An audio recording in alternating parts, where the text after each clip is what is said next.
할렐루야. 오늘도 새날을 주신 하나님을 찬양합니다. 주님과 함께하면 매일이 기적입니다. 오늘도 기적 같은 하루를 보내실 수 있기를 바랍니다. 맑고 밝은 날이 이어지고 있죠. 맑고 밝은 날 우리 어떻게 살까요? 주의 이름 찬양하며 사시기 바랍니다. 비가 오면 어떻게 해요?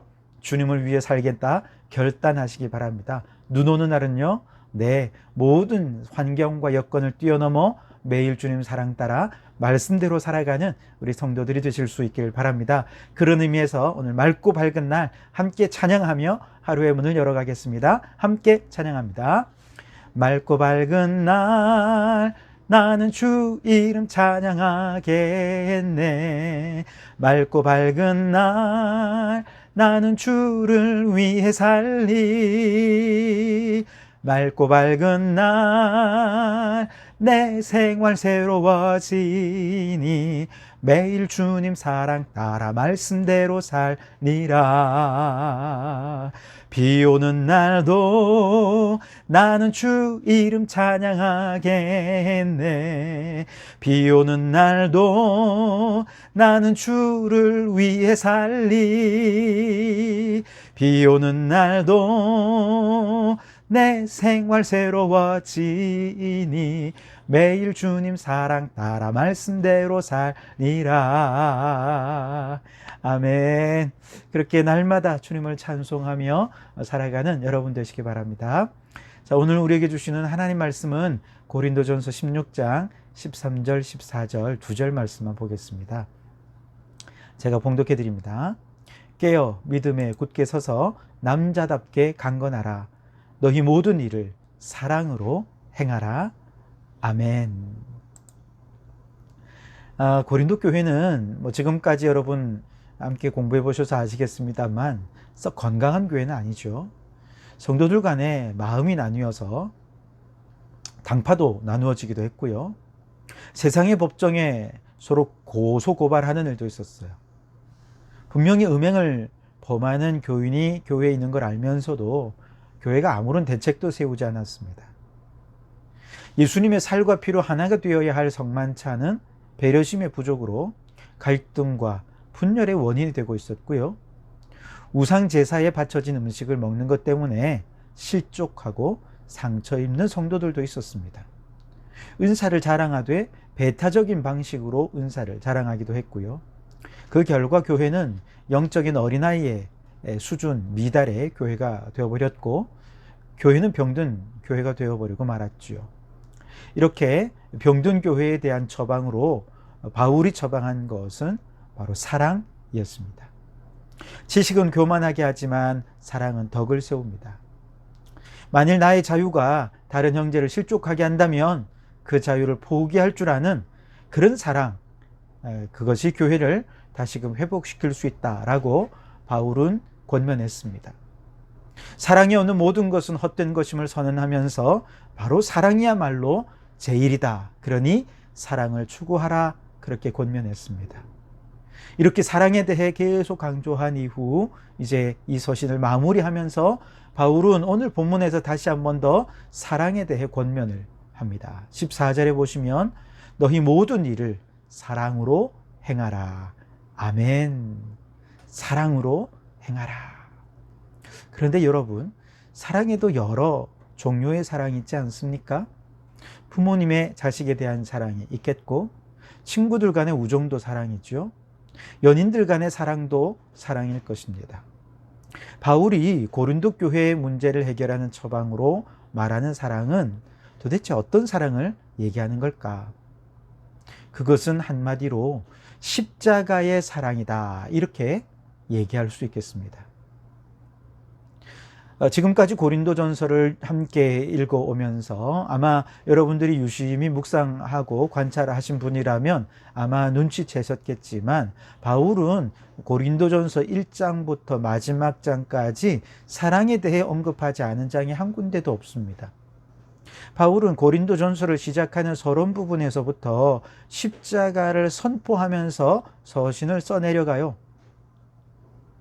글로의 지편으로 고린도 교회 분쟁이 있다 하는 소식을 들었을 때 바울은 이렇게 권면하죠. 1장 18절에서 십자가의 도가 멸망하는 자들에게는 미련한 것이요 구원을 받는 우리에게는 하나님의 능력이라. 십자가의 도를 선포하며 1장을 시작했습니다.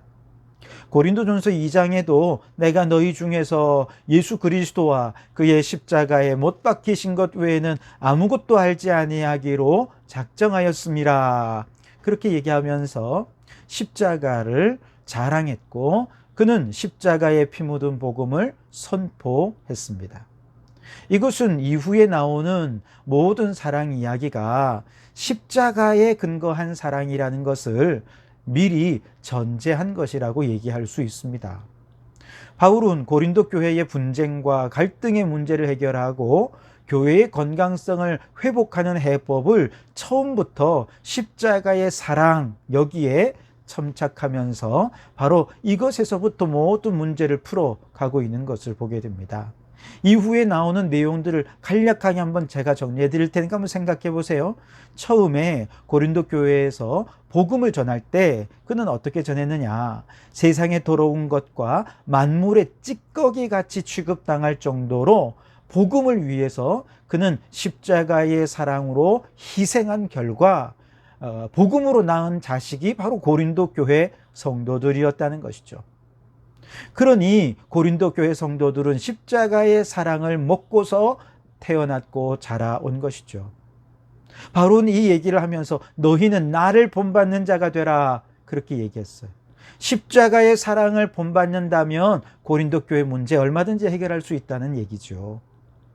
서로 성도들끼리 세상 법정에 송사하는 문제에 있어서 바울은 형제들 간에 제발 서로 이기려고 하지 말고 서로의 옳음만 주장하지 말고 차라리 불의를 당해주고 속아주는 것이 더 낫지 않겠는가 그렇게 권면을 하지 않습니까? 이 권면의 배경에 뭐가 있습니까? 우리를 위하여 십자가를 지신 주님의 그 십자가의 희생과 헌신과 사랑이 바로 여기에 녹아 있는 것이죠. 자유를 내세우면서 우상의 재물을 먹는 것은 좋은데 그것 때문에 실족하는 형제가 있었어요. 그래서 바울은 여기에 대해서 나는 그럼 차라리 영원히 고기를 안 먹을래. 그래서 형제를 실족하지 않게 하겠어 라고 권면했던 배경에도 내가 희생함으로 형제를 살리겠다는 십자가의 사랑이 스며들어 있는 것이죠. 바울은 사도로서 다른 사도들과 동일하게 누릴 권리가 참 많이 있었습니다. 그러나 그는 복음을 위해서 사도로서 누릴 수 있는 모든 권리를 포기했어요. 그 이유는 뭐냐? 한 사람이라도 더 구원받을 수만 있다면 그는 모든 사람의 신분과 지식의 정도와 그의 상황에 맞게 내가 다 낮아지고 낮추어주고 그렇게 하려 해왔다는 것이죠. 이것이 사도로서 그가 행한 사역이었다는 거예요. 그런데 이건 엄청난 자기 희생이 필요한 것 아닙니까? 자존심을 내려놓아야 합니다. 내가 하고 싶은 건 내려놓아야 합니다. 상대방에 철저히 맞추어서 그 눈높이에 맞게 주님의 사랑을 알아보기 쉽게, 알아듣기 쉽게 온 몸으로 삶으로 전할 때 한 영혼이 주님께 돌아올 수 있었던 것이죠. 십자가의 사랑이 아니라면 바울의 사도로서의 사역은 불가능했다는 것입니다. 그리고 바울의 유명한 사랑론, 사랑은 오래 참고, 사랑은 온유하며, 사랑은 시기하지 아니하며, 사랑은 자랑하지 아니하며, 교만하지 아니하며, 모든 것을 참으며, 모든 것을 믿으며, 모든 것을 바라며, 모든 것을 견디느니라. 받는 사랑이 아니에요. 누리는 사랑이 아닙니다. 베푸는 사랑, 나누는 사랑, 희생의 사랑, 헌신의 사랑, 바로 십자가의 사랑인 것이죠. 이런 맥락에서 오늘 14절에 너희 모든 일을 사랑으로 행하라. 무슨 말입니까? 한 사람을 구원하기 위해서, 한 영혼이라도 더 천국 백성 되도록 하기 위해 예수님의 십자가의 사랑, 희생적인 사랑, 헌신적인 사랑으로 사역하라는 것이죠. 교회가 더 건강하게 되기 위해서, 교회가 교회됨을 회복하기 위해서 예수님처럼 내가 죽어지라는 거예요. 내가 죽어져서 교회가 살고, 내가 희생하여 교회가 건강해지도록 교회를 위해 썩어지는 미랄이 되고자 하는 십자가의 사랑으로 행할 때 교회는 교회다워지고 교회의 건강성을 회복할 수 있게 된다 하는 것이죠. 그런데 이렇게 십자가의 사랑으로 행하려면 어떻게 해야 되느냐? 13절에 깨어 믿음에 굳게 서서 남자답게 강건하라. 첫째는 깨어 있으라는 거예요. 무엇에 깨어 있습니까? 이제 곧 주님 재림하여 오실 것이라는 마라나타의 신앙에 깨어 있으라는 거예요. 어리석은 다섯 처녀처럼 잠들어 있지 말고 슬기로운 다섯 처녀처럼 기름을 준비하고 신랑을 맞을 준비하며 깨어 있으면 주님과 함께 어린 양의 혼인잔치에 들어가 영원토록 행복한 삶을 누릴 수 있을 거라는 거예요. 무엇에 깨어 있어야 됩니까? 사단 마귀의 괴계에 깨어 있어야 됩니다. 마귀가 가장 싫어하는 것은 하나님 사랑, 이웃 사랑이죠. 그런데 십자가의 사랑으로 사랑하려 하면 마귀는 가만히 있지 않으려 할 것입니다.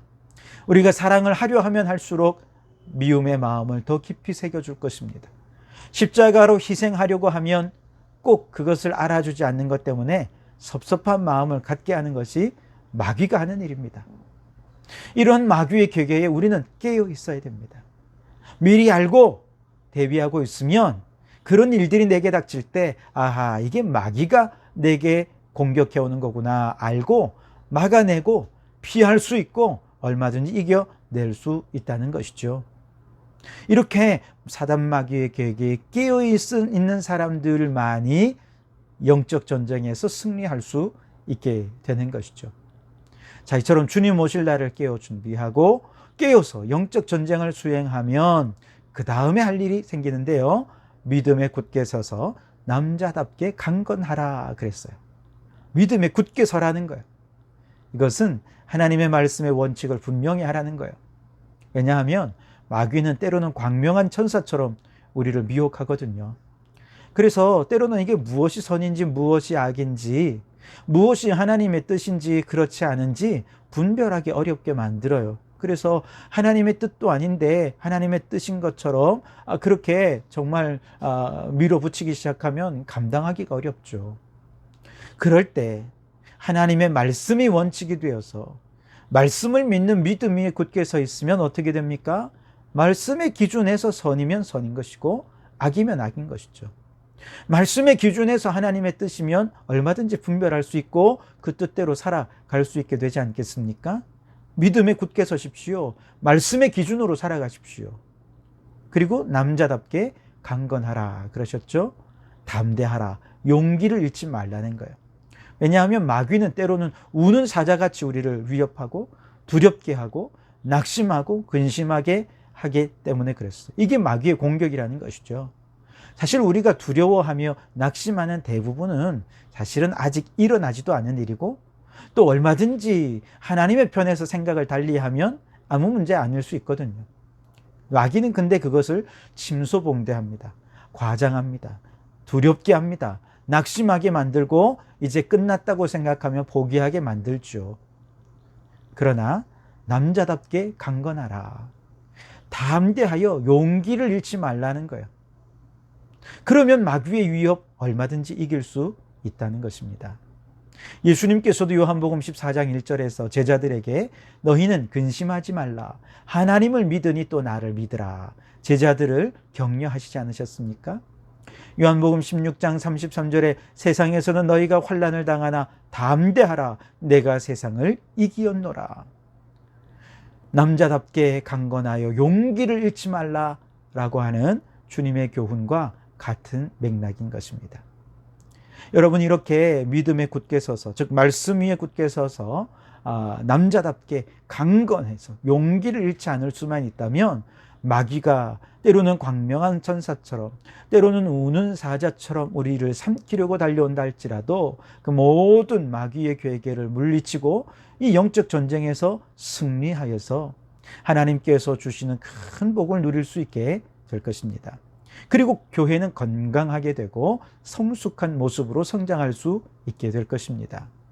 여러분, 교회의 건강함, 교회가 얼마나 성숙하냐 하는 척도는요, 교회 안에 십자가의 사랑이 높이 세워져 있느냐 하는 것입니다. 이것이 판가름하는 것입니다. 십자가의 사랑은 오직 종말의 신앙에 깨어서 마귀와의 영적 전쟁을 수행하면서 말씀에 굳게 서서 낙심하지 말고 용기를 내어서 나 자신을 희생하는 사랑으로 그렇게 헌신하며 살아가는 것입니다. 이런 성도들이 많은 교회일수록 성숙한 교회고, 이런 교회가 많을수록 분쟁과 갈등 없이 사랑 속에 맡겨주신 영혼 구원의 사명을 감당하며 교회가 부흥하고 성장하고 영혼 구원의 역사를 보게 되는 것이죠. 여러분, 오늘 우리 성도교회 가운데 십자가의 사랑이 충만한 교회가 되기를 바랍니다. 말씀이 충만한 교회가 되기를 바랍니다. 그래서 영적으로 건강하고 성숙한 교회가 되기를 주님의 이름으로 축원합니다. 기도하시겠습니다. 하나님 감사합니다. 오늘도 저희들 이 아침에 깨워주시고 말씀과 기도로 하루를 열어가게 하시니 감사합니다. 하나님 아버지, 우리 안에 문제가 있고 갈등이 있고 어려움이 있을 때 그 모든 문제를 해결하는 하나님의 처방은 오직 십자가의 사랑인 줄 믿습니다. 하나님, 우리 성도교회 공동체가 십자가의 사랑으로 충만한 교회 되게 해 주시옵소서. 이 사랑 가운데 굳게 서서 이제 믿음에 굳게 서게 하시고 남자답게 굳게 서서 강건한 교회가 되게 해 주시옵소서. 그리하여서 사단마귀의 모든 괴계를 물리치고 하나님의 뜻을 이루어가는 교회 되게 도와주옵소서. 우리 교회가 더 성숙한 교회가 되게 해 주시옵소서. 더 건강한 교회가 되게 해 주시옵소서. 예수님 이름으로 기도하옵나이다.